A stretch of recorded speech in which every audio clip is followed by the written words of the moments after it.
Crop rotation is a practice that involves growing a series of different crops in the same area across a sequence of growing seasons. This practice reduces the reliance of crops on one set of nutrients, along with the probability of developing resistant pests and weeds.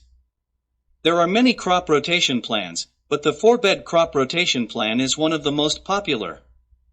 The plan involves dividing the garden into 4 sections and rotating crops yearly. You can still use a 4-bed crop rotation plan if you have a container vegetable garden. The basic idea is not to grow only one crop in the same container 2 years in a row. Growing groups of the same crop yearly in the same container makes it easy for pests to target plants and soil nutrients to be depleted. By adopting a crop rotation plan, you can avoid these pitfalls. Here is a simple 4-bed crop rotation plan that you can use on your container vegetable garden.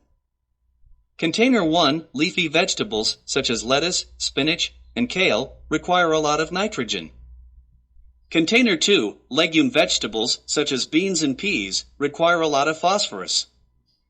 Container 3, root vegetables such as carrots and potatoes require a lot of potassium. Container 4, fruit vegetables such as tomatoes and peppers require a lot of calcium.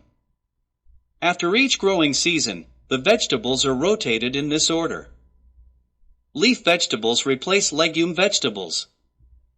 Legume vegetables replace root vegetables. Root vegetables replace fruit vegetables. Fruit vegetables replace leaf vegetables.